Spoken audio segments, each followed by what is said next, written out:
look into the finance box just to check my status. I look into the microscope, I see the apparatus.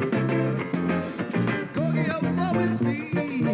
You can't even see the sea. Golgi, Golgi, go, go. They call him Liza's own because he runs so fast. Runs like a junkyard dog with a brain of brass. Golgi, oh, woe is me. You can't even see the sea. Golgi, Golgi, go, go.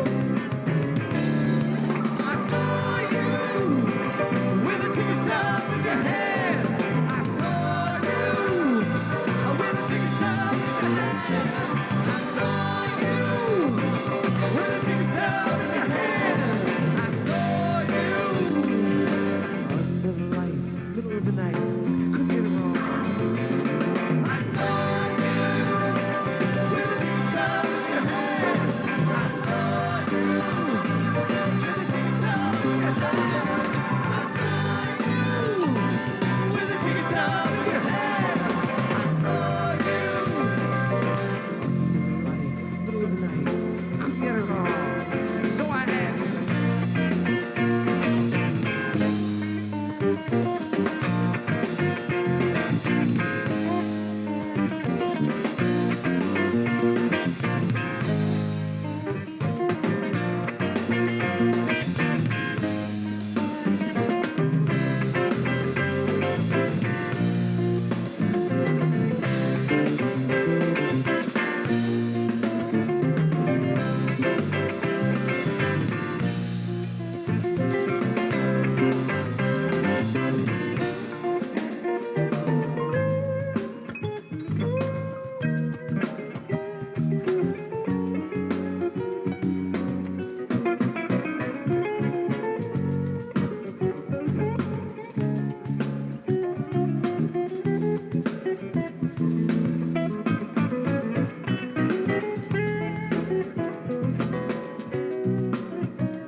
press on the elastic sheet. I'm breathing through with life. Are they worms or are they serpents bubbled through the ice? The source was quite invisible, the ever-present voice. While skating both legs, tracing different shapes, I made my choice. Mimicking the image in whose radiance I bask. I'm tied to him or him to me, depending who you ask. Nonetheless, reluctantly, reflections tumble in. I slide with all the others on the wrong side of the skin. He's falling on the ice and cracks. Will he plunge in and join me here? Meets my eyes to my surprise. The last full light of my frown. My double wants to pull me down.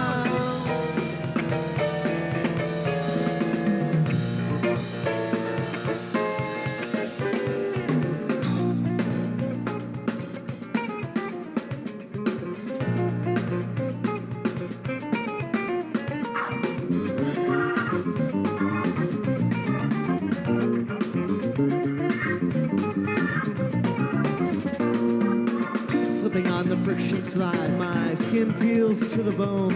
The flesh I leave behind is something that is not my own. I beg my mirror image for a moment with my soul. He's bleeding back time to attack. It's me who's in control.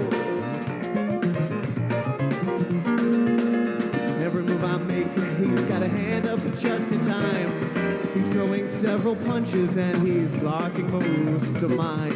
Defeated, now I sulk and squirm in mud with frozen mice, waiting, calculating till next he ventures on the ice. He's falling on the ice and cracks. Will he plunge in and join me here? Meets my eyes to my surprise. He laughs the full light of my frown. My double wants to pull me down.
Point in time here, if you guys can come with us, we're going to kind of take you to another place and tell you a little story. Okay, this story takes place. I'm just doing this because I haven't had such a great, attentive, quiet audience in such a long time, years. So I want to tell you guys this story here.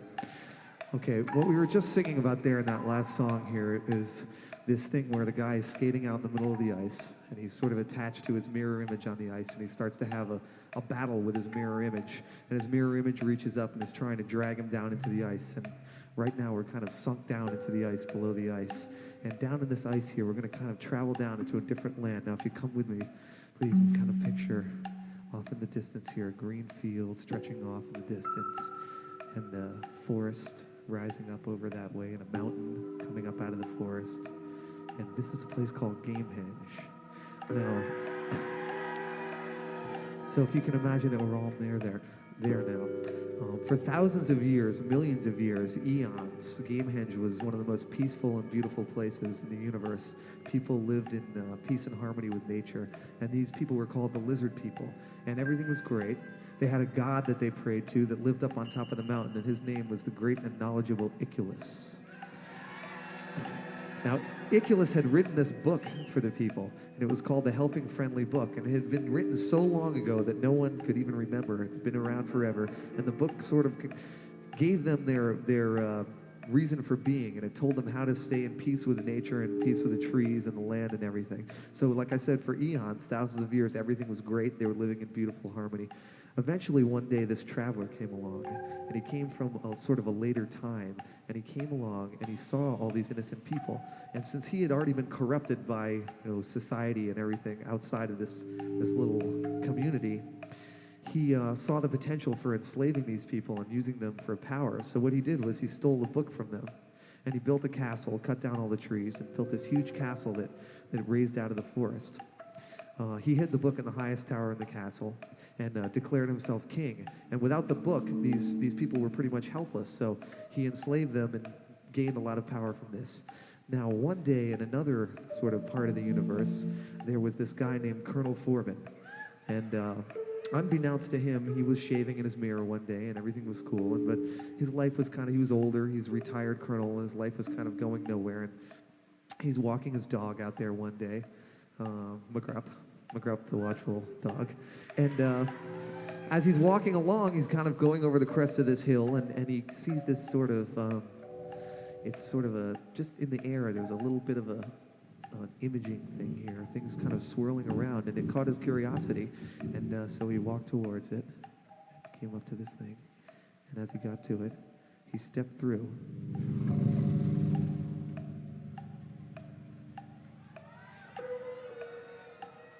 And he found himself in a corridor that was leading as far as the eye could see down to a tiny pinpoint of light. At this point, he sings this little song.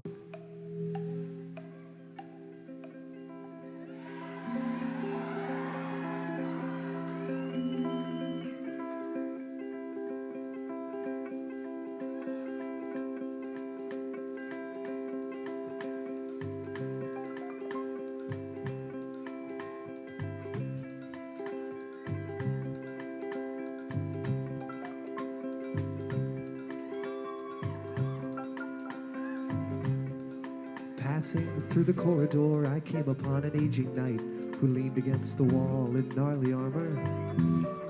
He was on his way to see the king. Wilson, Wilson, Wilson. He led me through the streets of Prussia talking as he tried to crush a bug that scurried underneath his boot heel. He said there was a place where we should go. So he led me through the forest to the edge of a lagoon by which we wandered till we reached a bubbly spring. The night grew very quiet as we stood there. He lifted up his visor and he turned to me and he began to sing. He said, I come from the land of darkness. He said, I come from the land of doom. He said, I come from the land of Gamehenge, from the land of the big baboon. But I never am going back there, and I couldn't if I tried, cause I come from the land of lizards, and the lizards they have died, and the lizards they have died, and the lizards they have died, and the lizards they have.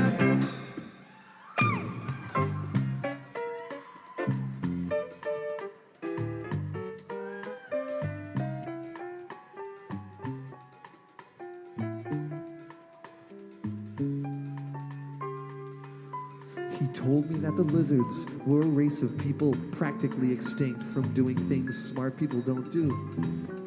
He said he was once a lizard too.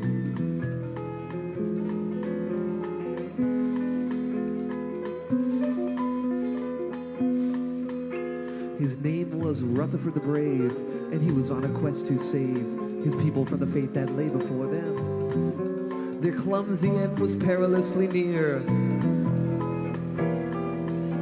The lizards would be saved, he said, if they could be enlightened by the writings of the helping friendly book. In all of Prussia, only one existed, and Wilson had declared that any person who possessed it was a crook. He said, I come from the land of darkness. He said, I come from the land of doom. He said, I come from the land of game edge, from the land of the big baboon. But I never am going back there, and I couldn't if I tried. Cause I come from the land of lizards, and the lizards they have died, and the lizards they have died, and the lizards they have died, and the lizards they have.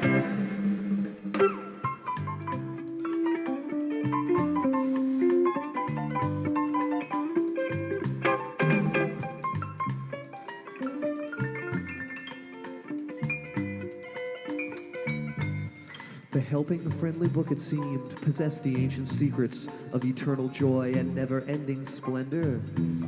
The trick was to surrender to the flow.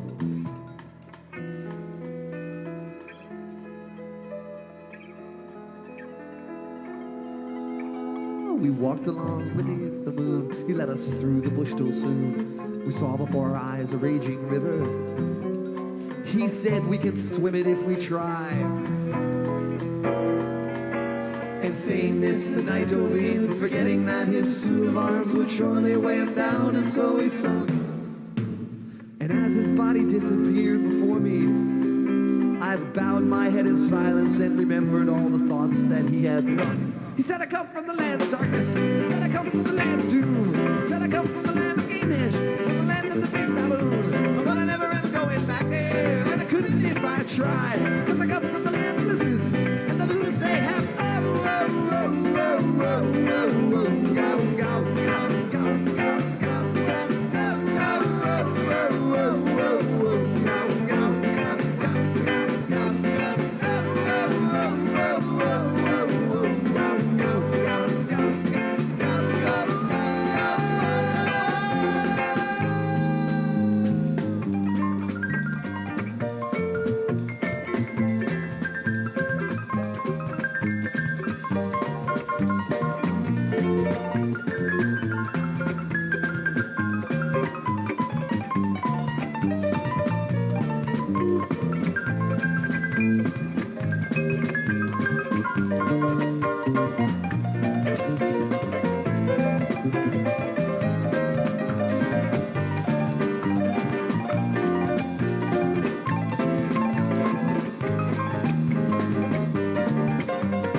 Okay, so at this point, just to recap,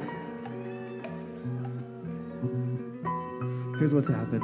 Colonel Forbin has come down, and he's come into this corridor, and he meets up with this guy named Rutherford the Brave, who's this knight from the Gamehenge here. The city in Gamehenge is called Prussia, after the famous Prussia, and Wilson is the evil king.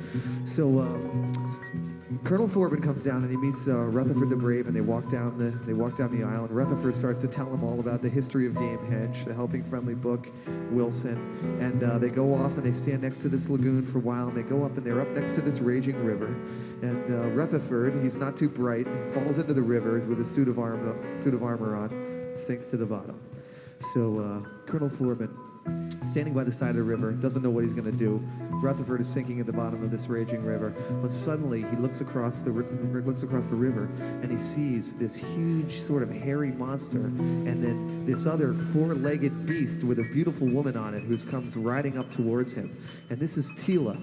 So Tela comes riding up towards him on this thing called the multi-beast, which is a big, hairy, four-legged creature with long, sort of curly hair that's got these sort of brown splotches and white splotches all over it. She comes riding up, and her sidekick of sorts is this guy named the Unit Monster.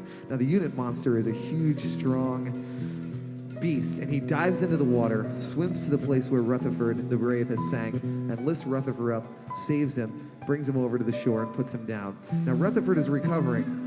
Colonel Forbin, in the meantime, is not paying any attention to this at all, because this woman, Tela, has ridden up on this multi-beast, and he's looking up at Tela, and he's falling in love. He's never seen such a beautiful woman before in his life, and he looks up at her, and he's kind of got these eyes, and he's looking up, and he starts to sort of imagine this little song going through the inside of his head.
just a thought, and burn till layer after layer melts away into a sky blue mirror of her eyes.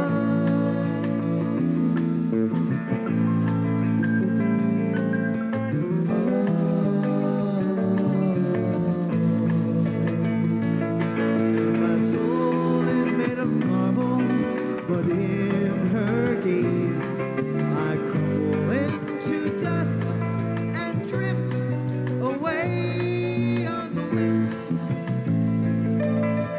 wind from beyond the mountains.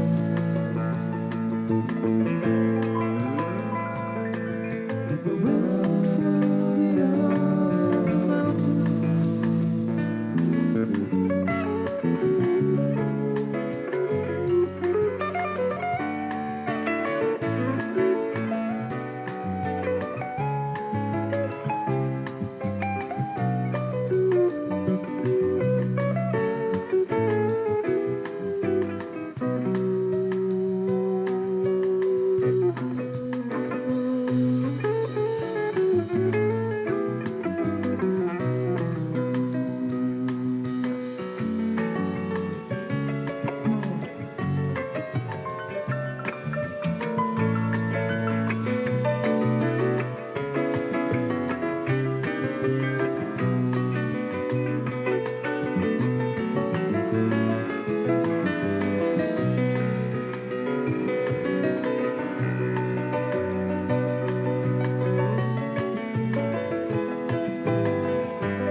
Tela, Tela, Jewel of Wilson's found domain.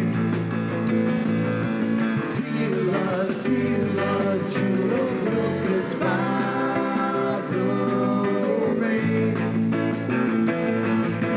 Tela, Tela, Jewel of Wilson's found domain.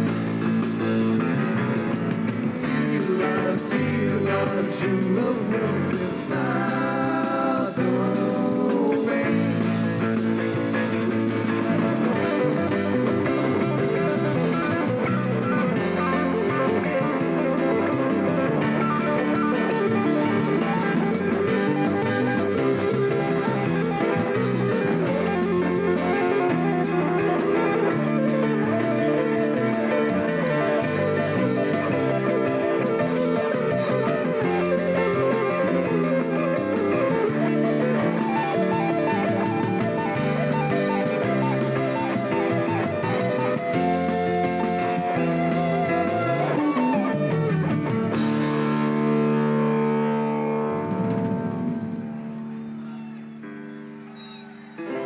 A lullaby, the breezes whisper.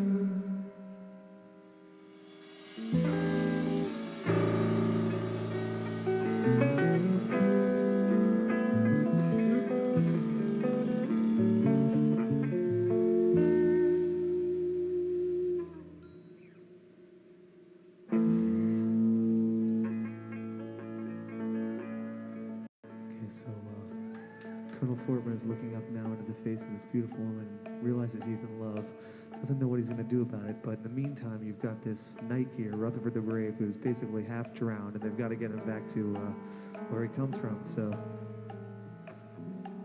they decide to pile him up on top of the multi-beast and go for a little ride through the woods. So they pick the knight up.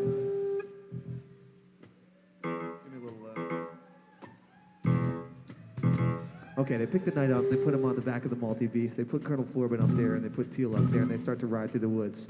So they're riding along through the woods, and it's getting darker and darker as they go deeper into the woods. And Tela starts to look down here at Colonel Forbin and explain the whole situation to him, telling him that Wilson, came in, took over, took the book, enslaved all these people, and has turned their life into a living hell. So what's happened is this band of revolutionaries has sort of started to crop up, and they're in the woods. Turns out that Rutherford the Brave is in with the revolutionaries. He's sort of used to work in the army with Wilson, and now he's kind of a spy. Tela, of course, is one of the leaders of the revolution. She starts to tell him about this other guy who's really the head honcho here, Aaron Wolf. Now, as they ride through the woods, they get closer and closer, and eventually they come upon this little clearing, and they see sort of an encampment, tents set up all over the place, and camouflage and the whole deal. And in the middle of the clearing here is this guy, Aaron Wolf. And as they learn, hatred in his eyes, this evil guy, and he's standing there with his fist raised in anger, and he's singing this song here about Wilson here.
That you're the worst one. I must inquire, Wilson. Can you still have fun, Wilson? Whoa. Can you still have fun now, Wilson? Whoa, Wilson. Whoa, whoa, whoa. Can you still have fun now, Wilson?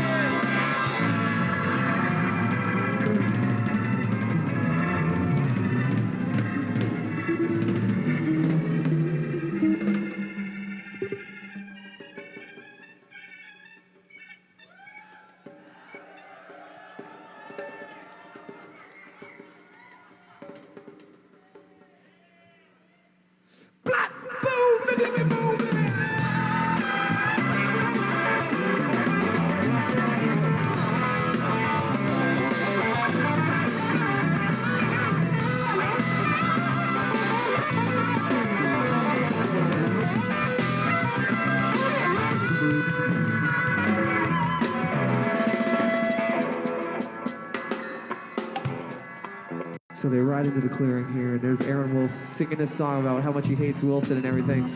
Tela gets down and introduces Colonel Forbin to Aaron Wolf, and they start talking. You know, this guy's okay. And so Aaron Wolf starts to tell Tela some bad news, and that's that. You see, they have this whole revolutionary group here has little people that are hooked up with Wilson's regime and everything in order to help the.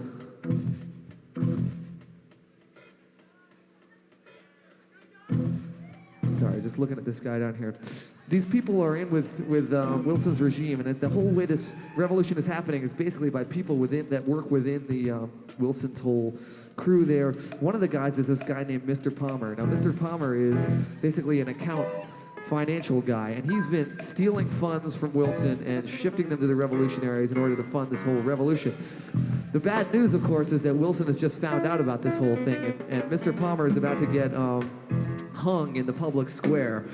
So meanwhile here, these guys are the thing, and we go to the public square and to witness this hanging. Now in this strange land, instead of a normal hangman, they have this sort of electronic hangman machine that comes out called the AC/DC bag. And it's got this black bag over its head, and it's kind of this robot thing here rolling out on wheels. And Mr. Palmer is standing there, and the scaffolding on the thing with the nooses coming down around his neck, and Wilson is standing on the side. The evil Wilson is looking at him, and they get ready for the hanging here. And Wilson sings this little song to him.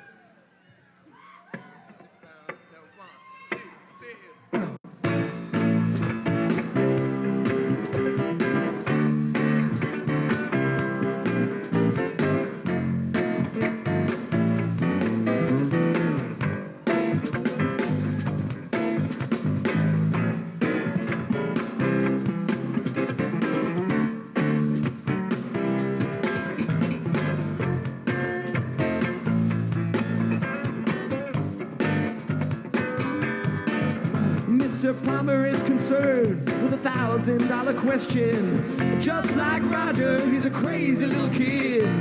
I've got the time if you've got the inclination. So cheer up, Palmer, you'll soon be dead.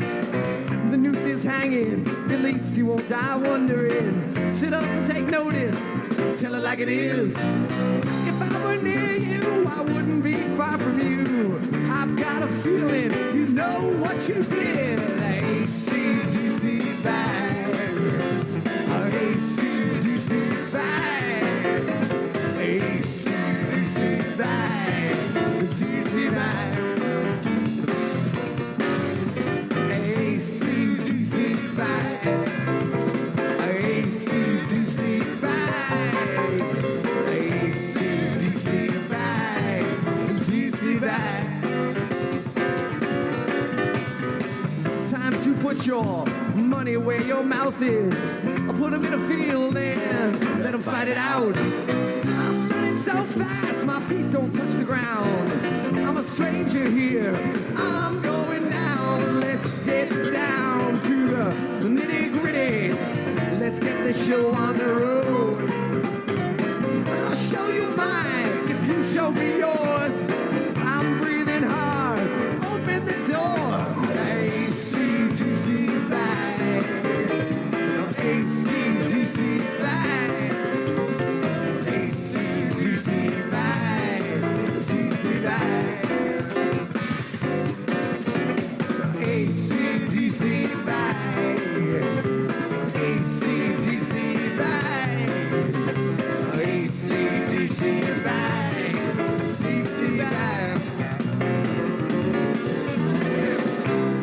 Dead and made of money, no future at all. Pull down the blinds and run for cover, no future at all. Who would have thought it? That's where I am, no future at all. Don't sweat it, that's where I am. Whoa, carry me down, down.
So Mr. Palmer goes down the tubes, and that's the end of it for him. So things are starting to look pretty bad for the revolution here. So meanwhile, back at the camp, people are talking. Things are looking worse and worse. And basically, what it all comes down to is that Colonel Forbin, he sees an option that no one has seen before, and he decides that he's going to go to the mountain. He's going to go straight to the source. So he's going to climb up this mountain here, and he's going to try to find Iculus. Now, no one even knows if Iculus actually exists because this book has been around for so long. It's all become legend. And no one has ever dared to go up on the mountain because it's sacred land. But things have gotten so desperate that Colonel Forbin decides he's going to climb up the mountain and try to find Iculus himself. So at this point in time, he leaves the revolutionaries behind, leaves the camp, and starts wandering into the forest towards the mountain in the distance.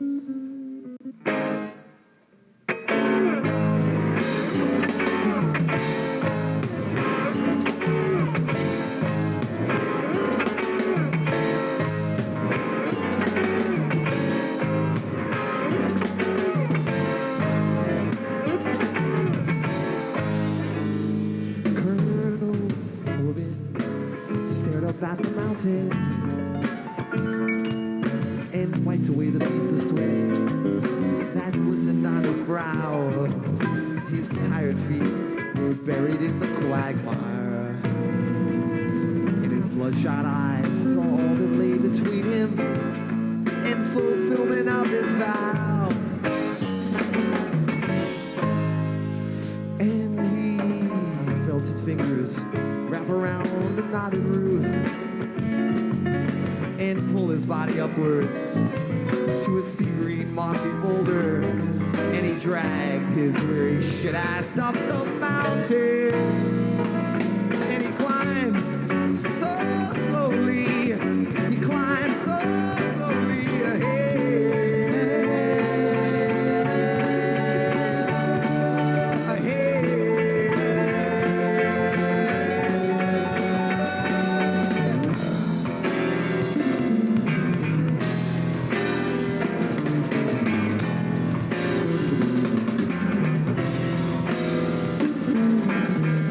Heard the crack of thunder, and the rocks began to crumble overhead, and tumbled down the mountain to a dismal swamp that lay beneath the jagged cliffs through which his path had led. And the earth began to quake beneath his feet, and the mighty mountain changed before his eyes, and he stood amidst the sea dust and rocks and stones cascading down the mountain, and 1,000 birds were headed for the sky. Whoa. The sacred creed will be yours. And if you wait until tomorrow, the sacred creed will be yours to devour, yours to seize and to obey.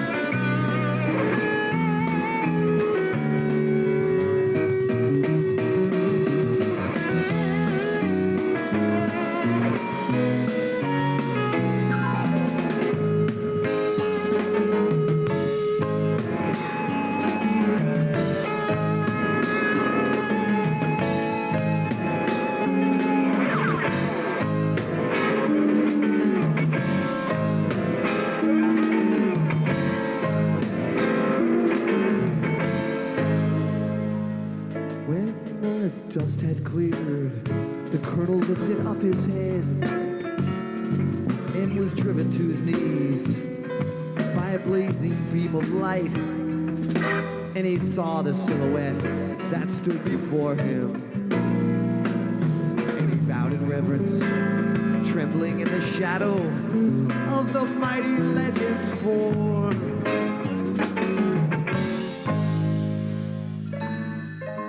Iculus, the prophet, stood before his eyes, looking down on Colonel Forbin, where he shuddered in the puddles and the muck. And he quietly addressed him, and he spoke so slowly, saying,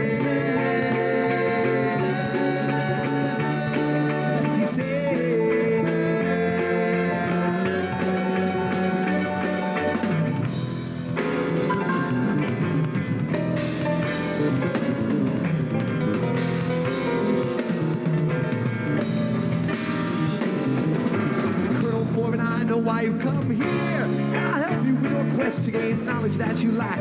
I call upon my faithful friend, the Mockingbird, to fly and seize the helping book and get you a shot.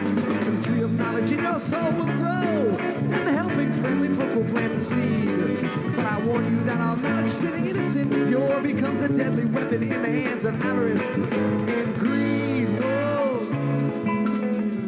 the sacred greed will be yours. And if you wait until tomorrow, the sacred greed will be yours to devour, yours to seize and to obey.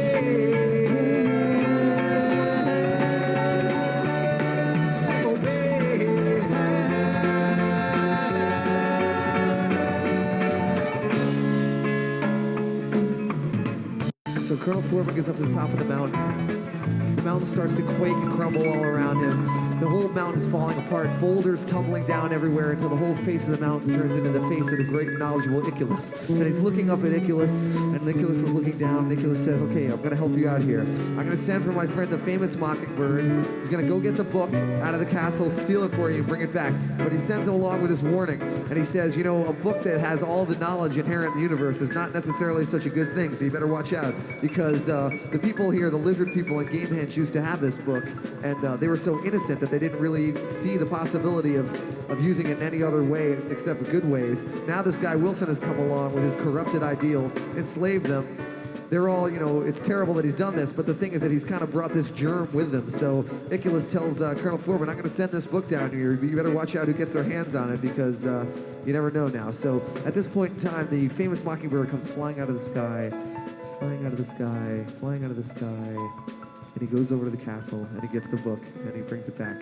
So here it comes.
Famous Mockingbird comes and he grabs the book out of the castle, steals it from Wilson and brings it back, flies to the camp of the revolutionaries. Now Aaron Wolf is standing there and he's surrounded by sort of his cronies, and the Mockingbird comes and lays the book at his foot, and he sees it down there and he starts to get this glimmer in his eye. It's the book that he's been after for years. So he picks up the book, has it in his hands, and he starts to get this idea in the back of his head. He said now that he's got the book, if he could just get rid of Wilson, then he could have all the power himself.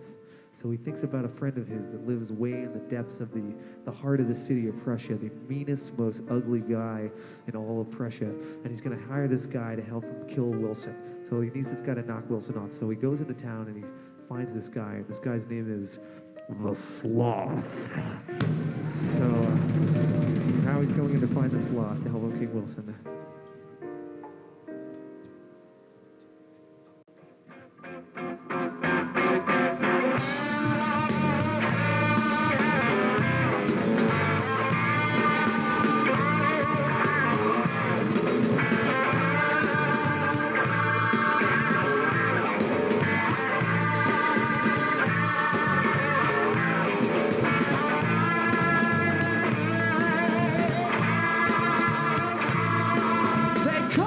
Sloth, Italian spaghetti, sleeping all day, spend my nights in bars.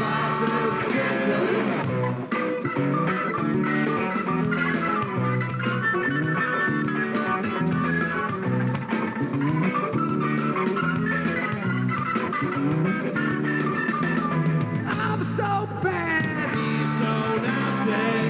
No friends. Stay out of my way. I'll take this piece of paper.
So the Sloth comes in there, takes care of Wilson, and now Wilson's dead.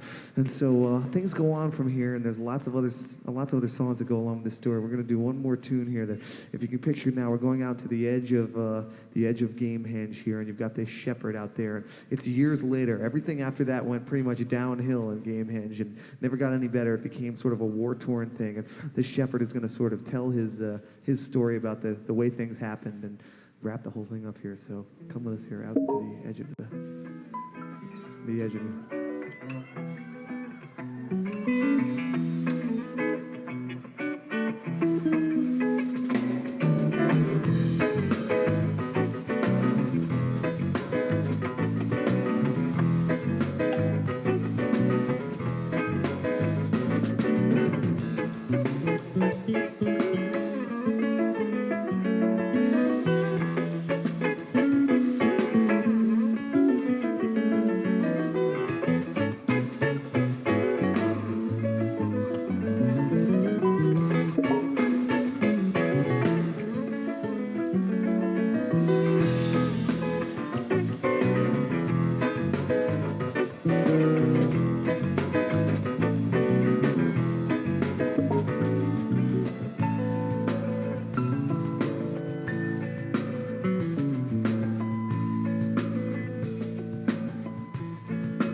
alternated my meager flock to the shores of the Baltic Sea.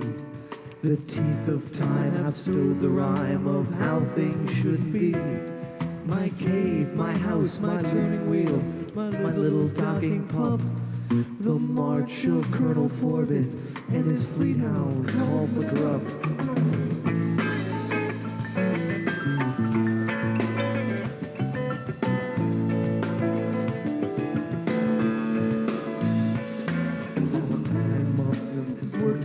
Has collected in my sink.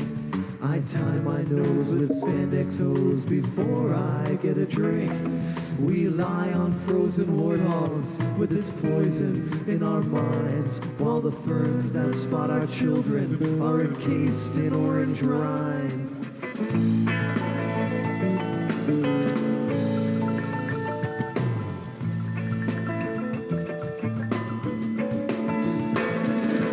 Times and seasons are the reasons people and their clans have stowed the famous Mockingbird with glue and rubber bands.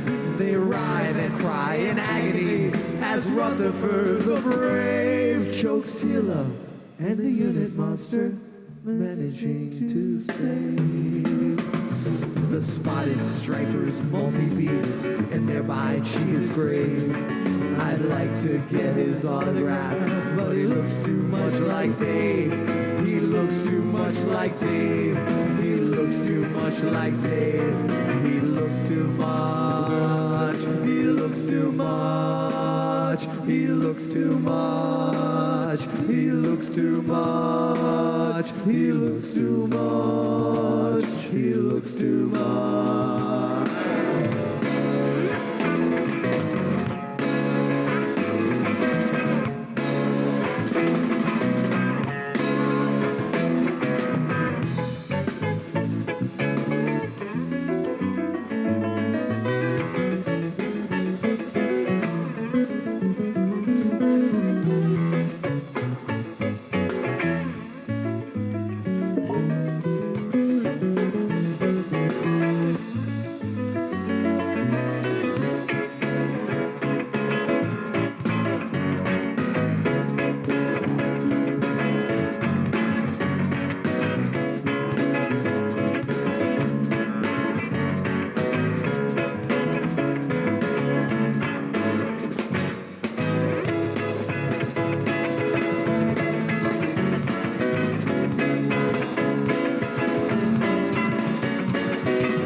can share the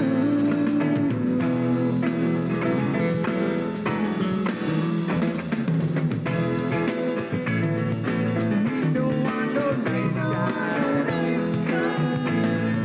We know I know nice guy, nice guy. We know I know nice guy, nice guy.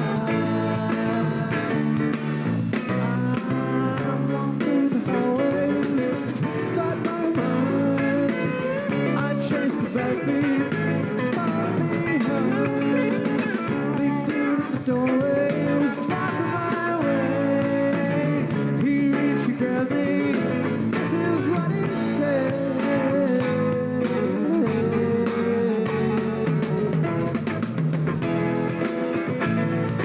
We know I know nice guy, nice guy. We know I know nice guy, nice guy. We know I know nice guy, nice guy.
groove. Trying to make a woman let you move. Shine the groove. And I'm sharing in the week apart groove. And I'm sharing in the week apart groove. And I'm sharing in the week apart groove.